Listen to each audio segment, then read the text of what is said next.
If Pétain and Haig could take orders from him, so could Pershing.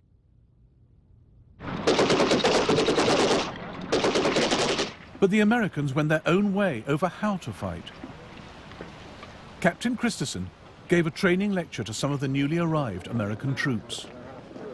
I held forth, adding a few personal experiences and lessons. When I had ended, an old colonel, dressed more like a sheriff, said, "Gentlemen, I'd like you all to accord the Scottish Major a hearty vote of thanks for his very interesting lecture." Then he shook his finger and went on, "But I'd have you guys remember, the British have been trying these tactics for nearly 4 years, and they ain't done much damn good." The Americans were raring to fight.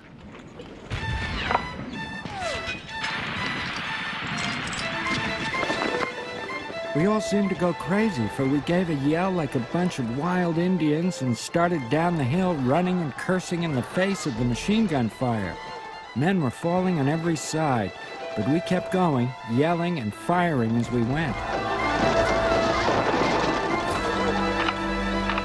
We threw hand grenades as if they had been baseballs. A boy next to me threw a hand grenade and hit a tree. It bounced back and exploded. We saw it just in time to hit the bottom of the trench and keep from getting killed.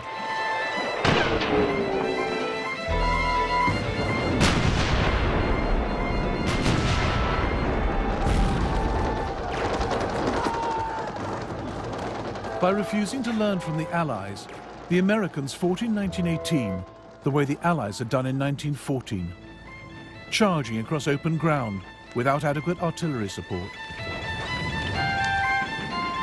German intelligence noted their inexperience from interrogation of prisoners. The attacks were carried out with dash and recklessness. Regarding military matters, however, they show not the slightest interest. For example, most of them have never seen a map. They are not able to describe the villages and roads through which they marched.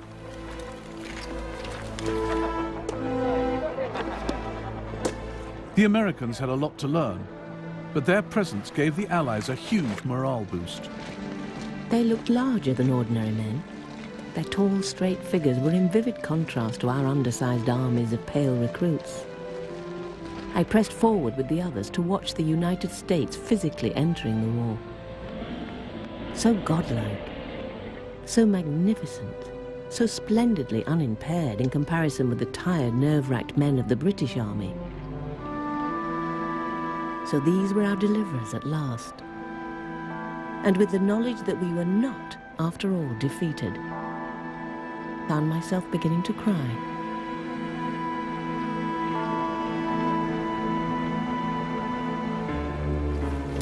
The failure of the Michael offensive further depressed German morale at home. Pacifism and defeatism now seeped through to the soldiers in the German rear. Military transports, lanterns, windows from block stations and trains have been smashed by stone throwing. Troops standing on top of the wagons cut through telephone cables and signals. In other trains, brakes were tampered with, making it impossible to stop in time for signals and in stations. Also, wagons have been uncoupled. Colonel Albrecht von Thaer became so worried about the state of the German army that he voiced his concerns to Hindenburg. His soothing voice said, "My dear Thaer, while it may be the case that things recently have not gone so well for you, you must remember that you are talking about a front of 12 miles. I daily receive reports from the entire front. Morale is splendid, while according to our reports, enemy morale is rather poor." But morale in Hindenburg's own headquarters was sliding, and the root cause was Ludendorff. By July 1918, his nerves were shot. He'd only had 3 days off in 4 years. His beloved stepson had been killed in the Michael offensive. Ludendorff became morbidly attached to the boy's body, refusing to send it back to his wife in Berlin. If I didn't send you Pichien, then that was pure selfishness. I wanted to keep him. I go to him often. It's a lovely feeling to have him here. Ludendorff's inner circle feared for his mental health. There's a serious question about Ludendorff's nervousness and his incoherence. He's working himself to death. The situation is really serious. It looks as if he's lost all hope.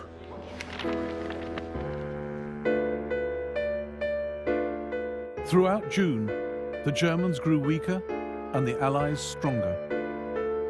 On the 15th of July, Ludendorff launched the last German offensive of the First World War.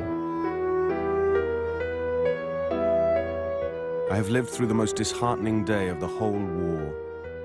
The French deliberately lured us across rusty snakes of barbed wire. We only managed to advance about 3 kilometers. Everything seemed to go wrong.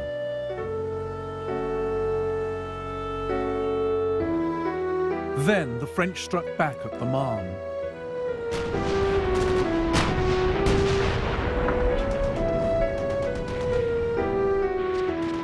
Their counteroffensive battered the exhausted German army.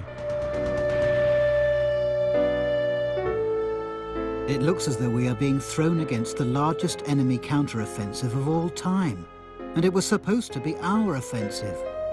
We could never have dreamt that this would happen, ever.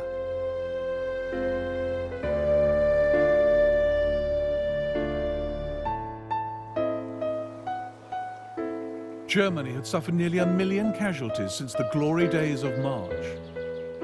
Her great gamble had failed, and the tables were turning against her.